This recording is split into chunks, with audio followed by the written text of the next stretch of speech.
앞선 친구들이 제게 뭐라고 얘기를 했느냐 하면, 이거를 정리해서 얘기를 하면 이랬습니다. 이 친구들의 요지는 2000년은 그때 이야기입니다. 지금으로부터 8년 전에 2000년은 획기적인 변화가 있을 해다. 왜냐하면 1000년 이전에 새로운 1000년이기도 하고 1900년 이후에 새로운 100년이기도 하고 1990년 이후에 새로운 10년의 시작이기도 하기 때문에 거대한 패러다임 시프트도 일어날 거고 산업, 문화, 모든 측면에서 정치 체제까지 다 바뀔 거다. 2000년은. 이번에는 큰 변혁이 온다. 문제는 어떻게 오느냐. 이거를 논점을 생각해 보자. 이게 그 현명한 친구들의 이야기를 조합해보면 이거 있습니다. 이 친구들의 주장은 이겁니다. 2000년 이전에 멀리 갈 것도 없고 산업혁명 이후에 한 200년간 인류 문명이 이렇게 오다가 여기서 갑자기 이렇게 발달을 했는데 이 인류 문명을 일으킨 큰 힘은 뭐냐면 기계다. 모두가 동의하는 이야기입니다. 기계 문명이다. 문제는 기계가 문명을 건설을 했는데 인간이 기계의 주인이 아니고 기계가 인간의 주인인 시대였다. 이게 문제였다. 이렇게 말을 합니다. 이때의 구호는 여러분들은 잘 모르시겠지만 2000년 이전에 우리 사회의 가장 일반적인 구호는 닦고 조이고 기름치자였습니다. 무엇을? 기계를. 누가? 사람이. 거대한 공업단지 콤비나트를 만들어 놓고 인간은 곳곳에 몽키 스패너를 들고 앉아서 혹시 기계가 고장날까봐, 혹시 어디가 막힐까봐, 어디가 셀까봐 기계의 안녕을 위해서 인간이 봉사했습니다. 그 과정에 생면을 들이마시고 인간은 폐암에 걸려 쓰러지고 중금속 오염이 돼서 미나마타병, 이따이따이병 걸려서 자빠지지만 그래도 그때 인간의 희생은 기계 문명의 번성을 위해서 해야 될 당연한 희생이었습니다. 지금 여러분의 어머니 세대의 그때 꽃다운 청춘들은 청계천의 벌집 같은 공장에 앉아서 몸을 웅크리기도 힘든 작은 곳에서 재봉틀을 돌리면서 봉제 공장에서 일을 해야 됐고 그것을 못 견뎌서 밖에 나가서 기름을 끼얹고 분신을 해도 그것은 조국의 번영과 조국의 민족의 중흥을 위해서 나아가는 이 길에서 생긴 이탈자에 지나지 않았습니다. 기계가 주인이었고 그 기계가 만들어낸 문명이 인간을 학대하고 인간을 부리던 시대, 이게 2000년 이전이었고 이 기계 문명의 가장 큰 특징은 그런 가혹함도 있었지만 제일 큰 문제는 아시다시피 엔트로피를 증가시키는 거다. 이게 가장 핵심적인 거라는 겁니다. 예를 들면 자연물을 기계 문명이 가공을 해서 이런 상품을 만듭니다. 예를 들면 저 땅속에 있는 원유 한 방울을 가지고 정제를 해서 이렇게 상품을 만들면 부가가치를 갖는 상품을 만들어내면 비싸집니다. 문제는 이놈이 가진 부가가치는 여기 쓰는 것인데 어느 날 안 나오면 조금 전까지만 해도 상품이었는데 안 나오는 순간 이건 쓰레기로 불립니다. 그리고 쓰레기가 되는 순간 원래의 자연물의 상태로 되돌아가지 못한다. 즉 기계 문명의 특징은 비가역적이다. 이리버시블하다. 이 비가역적이고 이리버시블한 쓰레기들이 점점 쌓이고 자연물은 계속 기계 문명에 의해서 상품이 되고 쓰레기로 되고 비가역적으로 쓰레기가 축적되고 엔트로피가 증가하면 결국 이 기계 문명은 인류의 죽음으로 멸망할 수밖에 없다. 여기에 대한 자각이 2000년대 이후에 나타날 거다. 이렇게 말을 하는 겁니다. 여기에 대한 자각을 사람들이 하게 될 거다. 아니나 다를까 사람들이 이것을 자각한 일부 W들이 여러분 우리한테 핵심적인 키워드를 하나 던집니다. 뭐라고 던지느냐? 웰빙. 이게 W의 목소리인데 그거를 모릅니다. W가 웰빙 이러니까 99% 잉여인간들이 어떻게 생각하느냐면 웰빙 좋지. 고사리 나물, 무나물에 밥 비벼 먹고 휘տն치도 마시고 해양 심청수 마시는 거야. 이렇게 생각하고 다운시프트하러 전부 내려갑니다.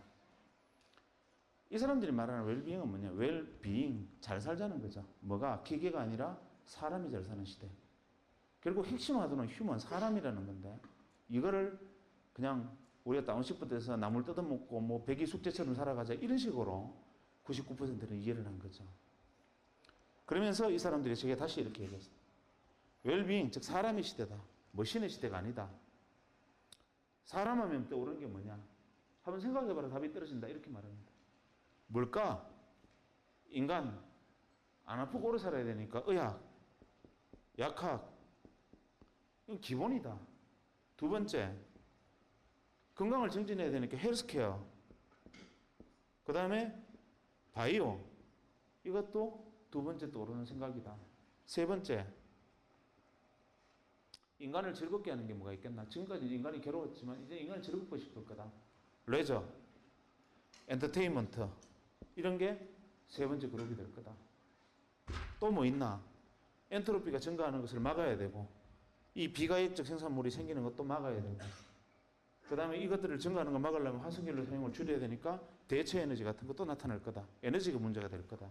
다섯 번째, 이미 늘어난 쓰레기를 어떻게든지 줄여야 되고 엔트로피를 낮춰야 되고 어떻게든지 만들어야 되니까 해야 될 건 뭐겠네요. 환경, 에코 이런 게 될 거다. 일곱 번째, 기계를 사용하지 않고 부가가치를 만들어내는 방법, 사람 머리에서 부가가치를 만들어내는 지식산업이 있을 거다.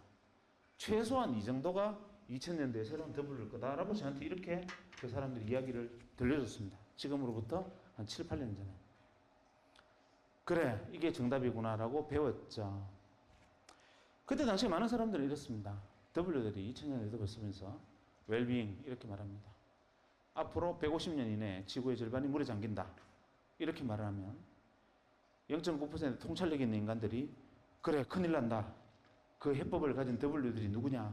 빨리 찾아내서 같이 이 산업을 키워나가고 빨리 대비를 하자. 이렇게 0.9%는 잽싸게 움직이는데 99%의 잉여인간들은 150년 이후에 지구의 절반이 물에 잠긴단 말이지.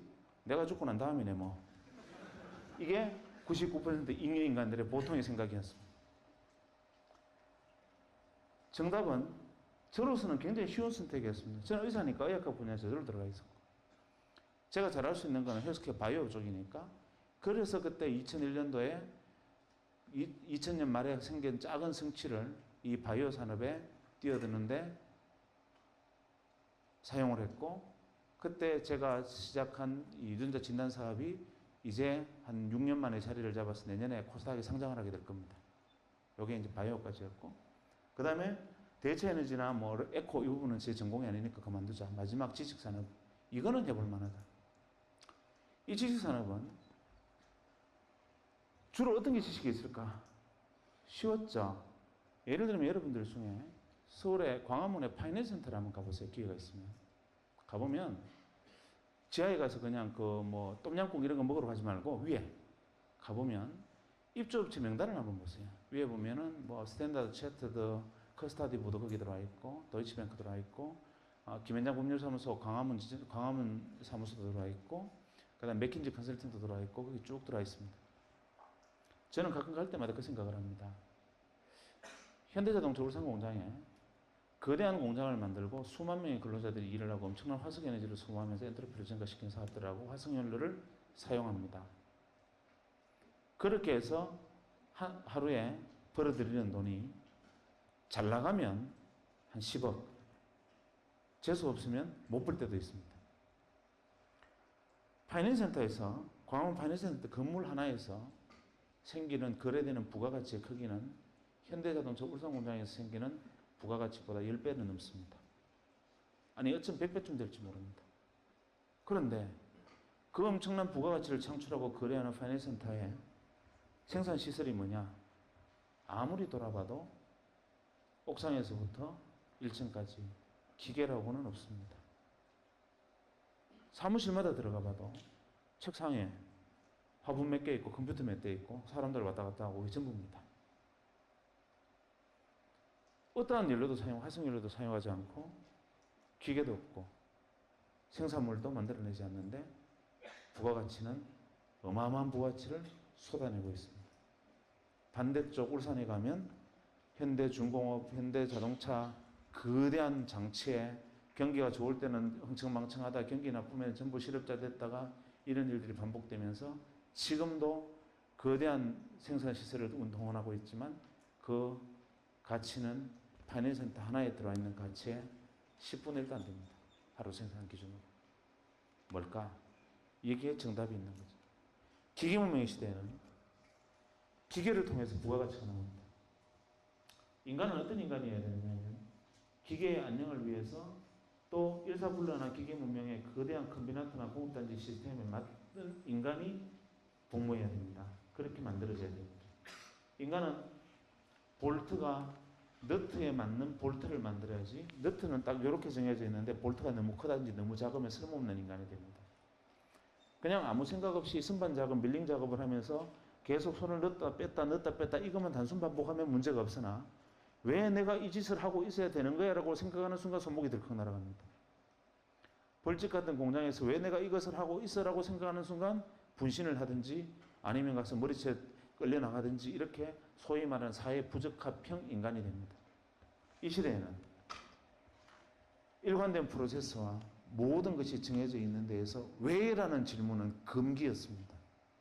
여기서는 왜라는 질문을 하는 것은 이 사회 부적합형 인간이 되는 겁니다. 이때는 왜라고 질문하면 안 됩니다.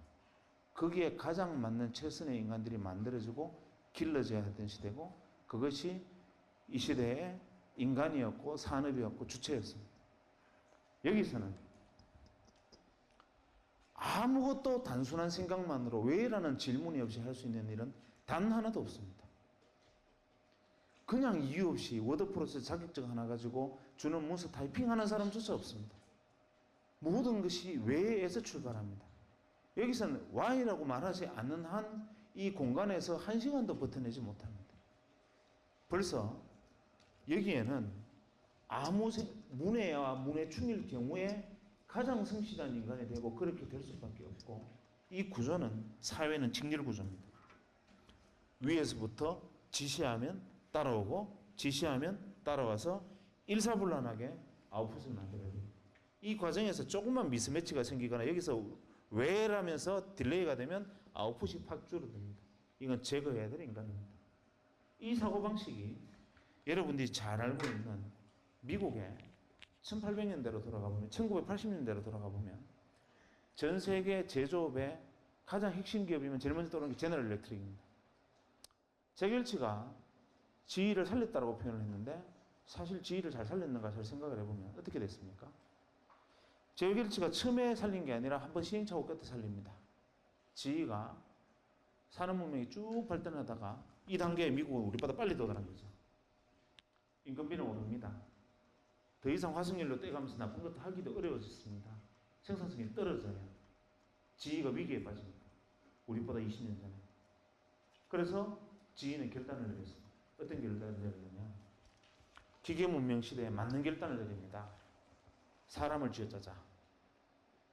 사람의 절반을 잘라내고 자르는 방식은 너는 왜 다른 사람은 하루에 커피 3잔, 2잔밖에 안 마시는데 너는 3잔 마시냐? 다른 사람 화장실에 가면 5분 만에 오는데 너는 왜 7분 만에 와? 이 기준으로 사람들을 자르고 선택합니다. 그리고 인간을 기름을 짜고 마지막 마른 수건을 짤 때까지 또 짭니다. 이게 바로 식스시그마입니다. 여러분들이 알고 있는 식스시그마는 우아한 것처럼 보이지만 사실 식스시그마의 철학적 기본적 근본적인 부분을 시니컬하게 쳐다보면 기계를 축소하는 게 아니라 인간을 쥐어짜고 인간을 통제하는 겁니다. 기계문명 시대의 특징은 잘 안 되면 사람을 자릅니다. 더 안 되면 사람을 더 자릅니다. 더 안 되면 사람을 완전히 내버리면 기계를 씁니다. 장사가 잘 되면 2교대하고 더 잘 되면 3교대하고 더 잘 되면 24시간 돌아갑니다. 즉 인간은 상수가 아니라 변수입니다. 그렇게 하다가 결국은 사람을 잘라내고 하다가 더 이상 안 되니까 결국 지휘가 변신을 합니다. 뭐로 변신을 합니까? 제너럴 일렉트릭이 선풍기부터 원자력 발전소까지 만드는 회사지만 세계 최대의 제조업체였던 GE가 결국 인간의 창의력에 주목을 합니다. 짜내서 되는 게 아니라 왜라고 말할 수 있고 머릿속에서 부가가치를 만들어낼 수 있는 인간을 키워내는 수밖에 없다 해서 창의력에 주목을 하면서 GE라는 기업 자체가 변신합니다. 현재 제너럴 일렉트릭이 벌어들이는 이익이 올해는 조금 떨어졌습니다만 작년까지만 해도 이익의 53%는 제조업에서 나온 게 아니라 GE의 53% 수익은 금융에서 나왔습니다. GE 캐피탈, GE 파이낸스와 같은 데서 M&A도 하고 R&D도 하고 심지어는 뭐 돈도 빌려주고 즉 기계에서 만들어낸 부가가치가 아닌 사람의 머리에서 만들어낸 부가가치가 제너럴 일렉트릭이라는 세계 최대의 생산 기업의 속성을 바꿔버리고 제너럴 일렉트릭은 그렇게 변신함으로써 살아남는 데 성공합니다. 그러나 우리나라 기업들이 여기 와서 문제 부닥칩니다. 이제 와서 문제 부닥칩니다. 이 안에서 살아남고자 하는 대표적인, 제가 이거는 망해라고 생각하는 기업들은 있지만 학생들 앞이니까 그런 얘기는 하면 큰일 날 거고, 잘 바뀌었어 라고 생각하는 게 대표적으로 포항제철 같은 포스코를 봅시다. 포스코는 우리가 알고 있는 기계문명 시대의 가장 대표적인 기업입니다.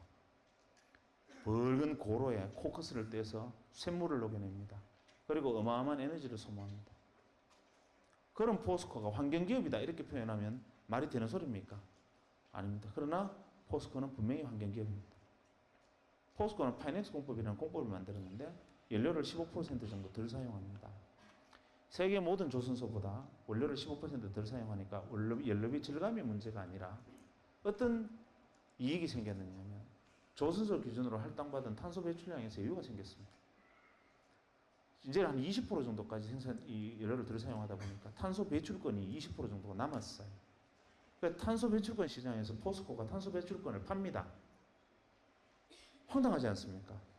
세계에서 가장 많은 에너지를 많이 소모하는 기업인 포스코가 자기 혁신을 통해서 탄소 배출권을 여유를 남겨가지고 탄소 배출권 시장에 가서 유럽에 가서 자기 탄소 배출권 팔아먹습니다. 이제는 하다 그것도 아니니까 무슨 짓을 하느냐면 발생한 탄소를 바다에 땅을 파서 거기다 탄소를 묻어버리는, 이산화탄소를 묻어버리는 지금 사업에 뛰어들고 있습니다. 그 다음에 포스코가 연료를 또 줄이기 위해서 무슨 짓을 하느냐면 우리나라에서 풍력발전과 조력발전에 가장 앞서 있는 기업이 한국전력이다? 잘못 알고 있습니다. 포스코입니다. 풍력발전과 조력발전까지 뛰어들어서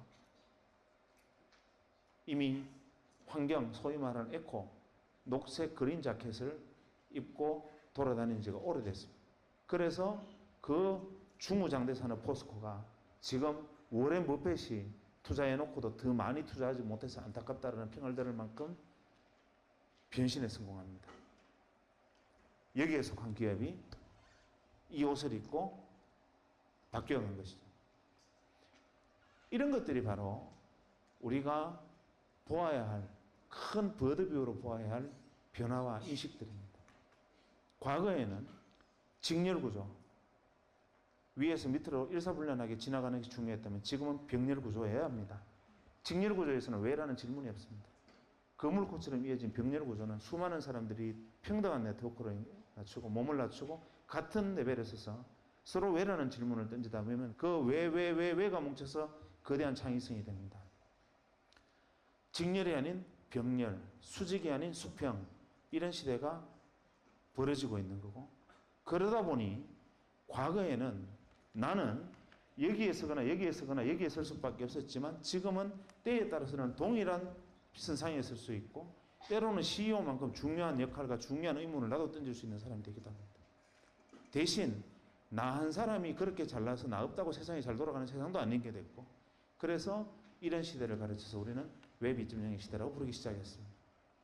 이것도 99%의 마인드로 보면 웹 2.0의 시대 좋지, 뭐 메타 검색, RSS 같은 게 대표적인 것이지, 위키피디아 봐, 수많은 사람들이 뭐 의견을 올리니까 뭐 브리테니카를 뛰어넘는 지식이 생기잖아 라는 것이 상투적인 99%의 생각이라면, 진짜 웹 2.0 99%의 1%의 생각은 무엇이냐면 사람들이 병렬로 이어졌을 때 그 병렬의 거물고 사이에서 일어나는 수많은 왜라는 창의력들, 그 생각들이 뭉쳤을 때 그야말로 개별지성이 아닌 집단지성의 승리가 오는 시대가 바로 이 시대다라는 것을 생각하면 여러분들이 지향해야 될 바는 너무나 뚜렷하게 앞에 던져져 있습니다. 그러나 문제는 무엇이냐면 지금 현재까지 제가 여러분에게 한 이야기는 어디까지나 또 오늘로부터 뒤로 10년의 이야기였습니다.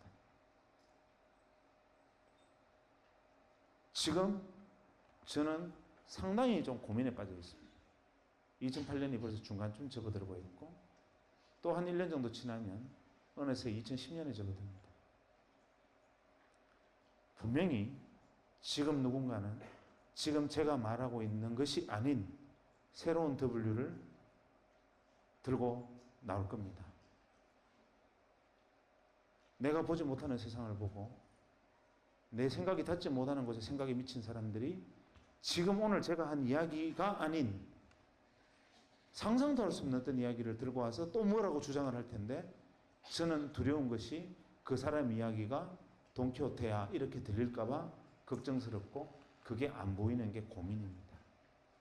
지금쯤이면 새로운 또 W가 앞으로 10년 후에 W가 슬슬 실체를 드러내고 보여야 되는데 이게 지금 제 눈에 안 보입니다. 그래서 굉장히 요즘은 마음고생이 심합니다. 어떨 때는 밤에 잠이 안 옵니다. 왜냐하면 이걸 못 보면 불과 1년만 지나면 또 유기물이 되잖아요. 그래서 농담이 아니라 진짜로 저는 올여름부터 다시 또 사람을 만나러 다닐까 싶습니다. 그래서 또 많은 사람을 만나고 또 이야기를 듣고 귀를 기울이고 생각과 판단을 빌리고 지혜를 모아서 또 다음 세상을 내가 정리하고 내 파일에 담아가야 되겠구나. 나는 어차피 1% 인간이 아니니까 다른 사람의 능력과 지혜를 모아서 또 그것을 빌려서 뛰어들어야겠구나 하고 고민을 하고 있습니다. 그래서 한 다음 달쯤부터는 제가 신문사에 요청을 했습니다. 중앙일간지에 내가 사람 만나서 하는 인터뷰를 할 테니까 직격 인터뷰를 하는 형태로 신문 한 면을 달라. 그래서 오늘 마침 오케이 하고 오는 길입니다. 왜냐하면 중앙언론사 인터뷰를 제가 맡게 되면 내가 만나고 싶은 사람 아무나 만나도 되니까 가서 쉽잖아요. 그래서 만날 수 있으니까 도움이 될 거다. 두 번째, 지금 우리가 생각하는 이상의 다음 10년은 또 뭔가 튀어나올 거다. 이런 것들을 준비하기 위해서 내가 경험해보지 못한 세상들을 경험해야 되고 내가 몰랐던 세상들은 계속 뛰어들어야 돼. 두려워하지 말고. 내가 모르고 있던 것, 그 세상은 어떻게 돼? 난 그거 잘 몰라. 이러면 들어가 봐야 됩니다. 아니, 난 그거 모르는 거야. 이러지 말고. 그래서 옛날에 피터 드러커는, 현대 경영학의 아버지 피터 드러커가 이런 무식한 말을 했습니다. 기계문명의 시대에 합당할 때 이런 말을 했죠. 세상에 가장 어리석은 인간은 자기가 잘하는 것을, 제일 잘하는 것을 더 잘하려고 그러지 않고 잘 못하는 것을 잘하려고 노력하는 인간이 제일 무식한 인간이다. 그래서 현대 경영학은 자기가 제일 잘하는 것을 더 잘하려고 노력해서 송곳처럼 뾰족한 사람이 돼야지 잘 못하는 것을 더 하려고 노력하는 것은 어리석은 일이다. 이건 피터 드러커 이야기입니다. 어느새 우리는 통습을 이야기합니다. 무슨 소리 하느냐? 네가 하고 있는 그것이 그냥 기술을 단순한 테크닉으로 질 나가지 않으려면 그것에 통찰을 키워주고 직관을 키워주기 위해서 네가 하고 있는 것들이 아닌 모든 것들을 알고 그런 생각들이 그물처럼 연결되어서 네가 할 수 있는 일에 대해서 버드뷰로 내려다보는 큰 통찰을 남겨줄 것이다. 통습의 시대다. 옛날에는 송곳의 시대라면 이제는 통습의 시대다. 이렇게 말을 하고 있지 않습니까?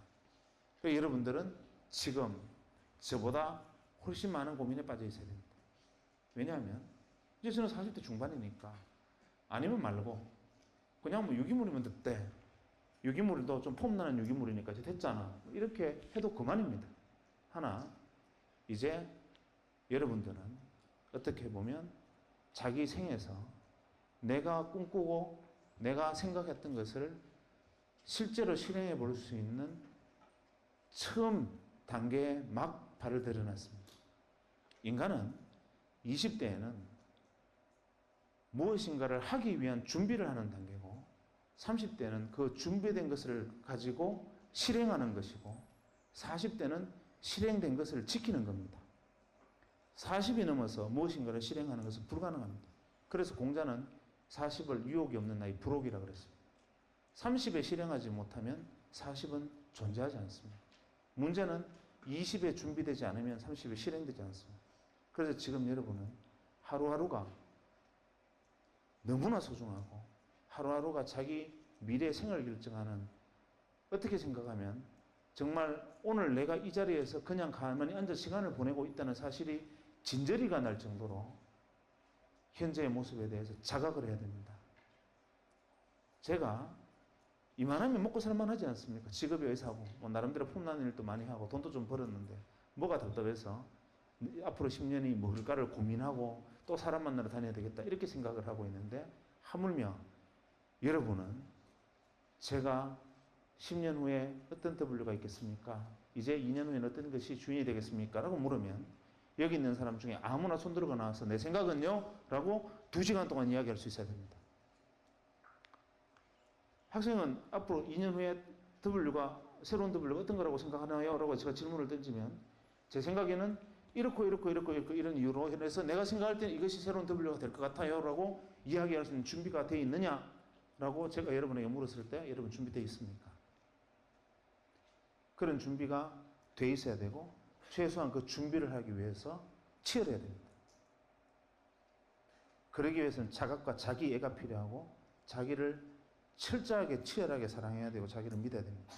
그래서 자기 안에 있는 창의성, 나를 아끼고 사랑하면 내가 가지고 있는 버려진 재능들이나 내가 가지고 있는 작은 것들이 남들이 인정해 주지 않는 것 하나하나가 소중하고 그 안에서 내가 잘할 수 있는 것들을 찾아낼 수 있고 그것이 어쩌면 시대의 주인으로 나를 만들어 줄지 모릅니다. 제일 중요한 것은 그래서 자기를 사랑하는 거고 그 마음으로 다른 사람을 사랑하고 그 생각들이 여러분의 미래를 만듭니다.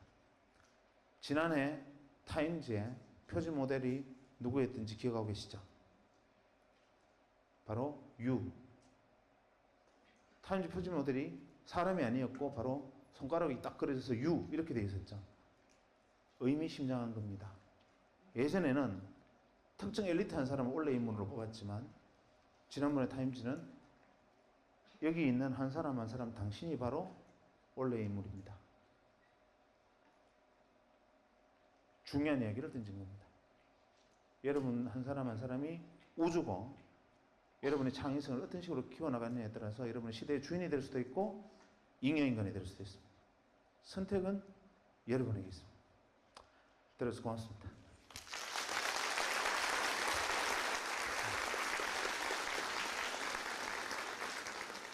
혹시 오늘 강연 내용에 대해서나 아니면 뭐 평상시에 뵈면 질문을 드리고 싶었던 내용이 있었다는 사람이 있으면 거수를 하면 질문하고 또 답을 듣는 그런 시간을 갖도록 하겠습니다. 질문 있는 사람들은 앉은 자리에서 거수를 해주십시오. 지정학적 위치도 굉장히 인생에 중요하다고 가까이 있는 사람이 먼저 우선권을 갖습니다. 감사합니다. 강연 잘 들었습니다. 강연 초반에 그 W와 백수 이야기를 해주셨는데 그 W와 백수가 누군지 정확하게 알고 싶습니다. 그게 바로 이제 그 손가락으로 달을 가리키면 달을 보지 않고 손가락을 보는 거죠. 공개 강연에서 특정인을 지적하는 것은 뭐 바람직하지 않은 일이고 그냥 그런 일이 있었거니라고 생각해 주면 좋겠습니다.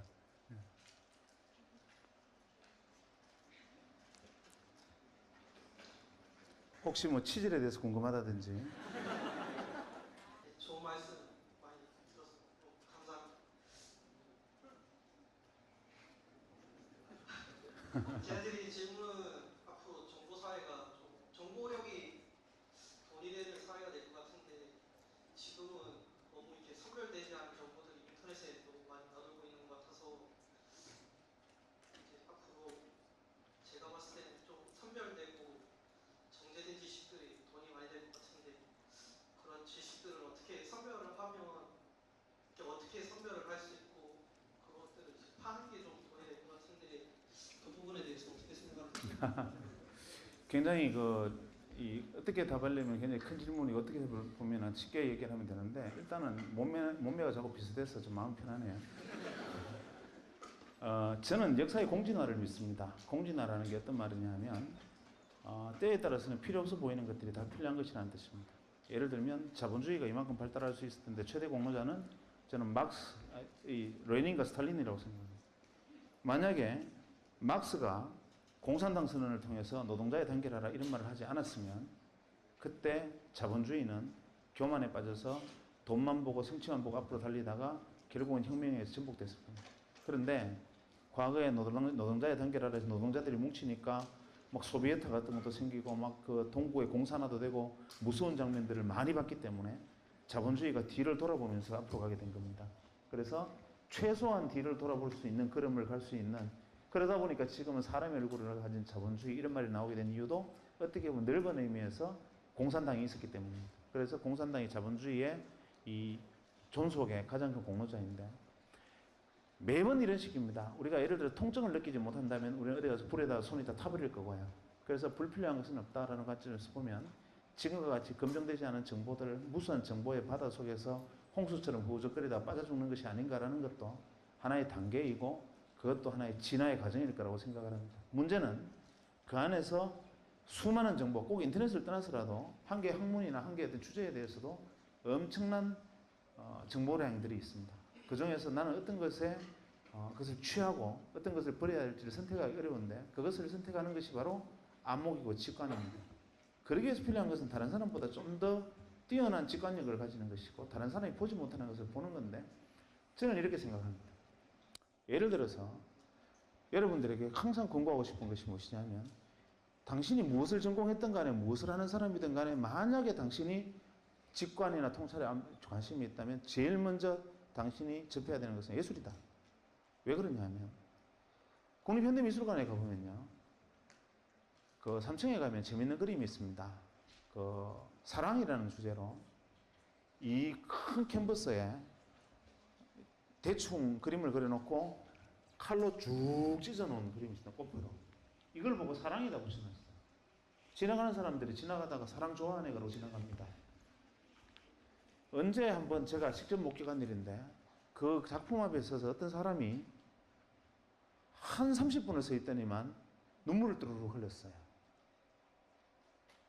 이유가 뭐냐면 이런 겁니다. 여기 앉아있는 우리 잉여 인간들 보고 사랑을 그림으로 표현해봐 하면 뻔합니다. 하트, 화살 지나가자. 한 발 더 나가면 뽀뽀하는 그림. 아니면 뭐 클림트의 키스 같은 거 이렇게 조금 이렇게 뭐 벤치마킹해서 그리는 그 이상은 상상 불가입니다. 상상되십니까? 안 되잖아요. 화가가 가슴속에 타오르는 예술혼을 사랑으로 표현하고 싶어서 그림을 그렸습니다. 이것으로는 이 뜨거운 감정을 다 드러내지 못했어요. 답답합니다. 붓을 들고 이게 아니야. 사랑은 이런 거야 라고 막 떡칠을 합니다. 우리 눈으로 보면 황칠입니다. 그래놓고 난 다음에도 화가는 자기가 가슴 속에 있는 뜨거움을 다 표현하지 못했기 때문에 칼로 캔버스를 그어버립니다. 그리고서야 그 사랑이라는 감정에서 영감에서 화가는 해방되고 작품으로 등장해서 걸어놓습니다. 하루에 10,000명이 지나가는 미술관에 9,990만 명이 황칠이네 이거 미친놈이 그랬구나 하고 지나가는데 한 사람은 그 앞에서 걸음을 멈추고 부르르 떨면서 그 화가가 사랑이라는 감정 속에서 느꼈던 뜨거운 영감을 교감합니다.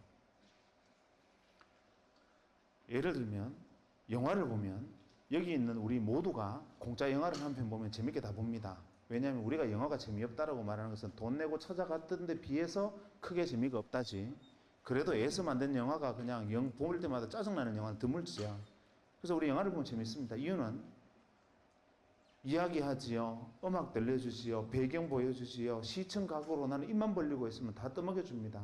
무엇을 상상할 여지가 전혀 없습니다. 상상도 하기 전에 지가 먼저 튀어나와서 깜짝깜짝 놀라게 합니다. 그래서 영화를 보면 편합니다. 아무나 재밌습니다. 그런데 같은 주제의 공연을 영화에서 연극으로 바꿔버리면 이 안에 3분의 1은 잡니다. 왜냐하면 배경이 사라지고 정해진 고정된 배경 안에서 두 사람의 대화와 몸짓만으로 효과가 사라진 상태에서 이야기를 하면 우리는 어느새 그것을 받아들이고 영감을 이해하고 받아들이는데 나는 저해감을 느끼는 겁니다. 그것까지는 또 괜찮습니다. 사랑이라는 주제로 연극에서 다시 발레로 가면 이 중에서 2명 빼고 다 잡니다. 왜냐하면 사랑을 표현하는데 말 한마디 없이 갑자기 둘이 막 이렇게 나와서 한 바퀴 뺑그러 돌고 픽 쓰러져 버리는 겁니다. 그리고 사랑이라는 거야. 이해가 안 되죠. 왜냐하면 우리는 생략에 익숙지 못하고 풍부하게 들려주는 것에만 익숙해져 있어요. 단순하게 말해서 요즘 여러분들이 애정을 표현하는 방식도 그래요. 이벤트 한다고 사장을 고백하면서 식당 레스토랑 하나 빌려가지고 애드벌룬 막 올라와가지고 사랑해 글씨 막 올라오잖아요. 그 이벤트의 크기만큼 사실 당신을 사랑하지 않는다는 말입니다. 무슨 말이냐면 내가 눈빛으로 내가 느낌으로 내가 당신과 전해지는 교감으로 그 사랑의 마음을 다 보여주지 못했기 때문에 보여주지 못한 것이 안타까워서 그야말로 생쇼를 하는 겁니다. 가식을 하는 거죠. 눈빛만 보아도 이 사람이 나를 사랑하는지 사랑하지 않는지 스치만 가도 지나가는 돌뿌리라는 발로 차도 그냥 돌을 차고 지나가는 사람과 그 밑에 있는 개미들이 평화가 깨질 것이라고 믿는 사람들 이렇게 생각하는 것이 다르고 영감에 따라 포착이 틀리고 감각이 틀립니다. 그래서 여러분들이 살아있는 오감과 육감을 다 깨워야 되고, 지금 여러분들이 의자에 앉아 있으면서 엉덩이가 의자에 눌려가지고 엉덩이가 무거운 느낌을 제 말을 들으면서 느끼지요. 왠지 갑자기 엉덩이에 압박감이 오지 않습니까? 그런데 우리는 어느새 이런 것들을 잃어버리고 삽니다. 그냥 귀만 귀, 눈만 눈, 쉽게 보여주는 것들 보면서 나머지 감각들 잊어버리고 사는데 온몸의 감각이 시퍼렇게 살아있어야 됩니다. 길을 걸으면서 발바닥에 전해지는 느낌, 우리가 길을 가면 생각하면서 지나가면 모든 길을 지났는지도 내가 모르고, 지나가면 쳐다보면서 가면 무슨 생각을 했는지 모르고, 이런 것이 아니라 오감이 생생하게 살아있고 다른 사람이 보지 못하는 것을 느끼고 생략되고 절제된 그 안에서 그것을 파악할 수 있는 눈을 가진 사람들은 결국 99개의 껍데기 중에서 진짜 한 개의 알곡을 찾아낼 수 있는 통찰을 거기서 키웁니다. 그래서 중요한 것은 무엇이냐면 오히려 예술과 문화, 사회에 관심을 가지고 철학에 집중하고 관심을 가져야 됩니다. 그런 것들이 여러분을 사유하게 하고 그것을 여러분들의 생각을 하나로 모아주고 통습하게 합니다. 그래야 다른 사람보다 앞섭니다. 여러분들이 학문에서 전공하고 열심히 하는 것은 에브리바디가 다 하는 겁니다. 그러나 그들을 앞서기 위해서 내게 더 필요한 것은 뭐냐면 통찰입니다. 통찰은 오감이 혹은 육감이 살아있음으로서만 느낄 수 있어요. 그기 위한 노력과 준비가 필요하고, 그랬을 때 그것이 바로 여러분의 목이 될 겁니다. 예, 말씀 잘 들었습니다. 안녕하십니까. 저 경제학과 4학년 박병재라고 합니다. 예, 제가 드릴 질문은 선생님께서 아까 전에 말씀하실 때 W를 이동 전화에 대한 W를 발견하시고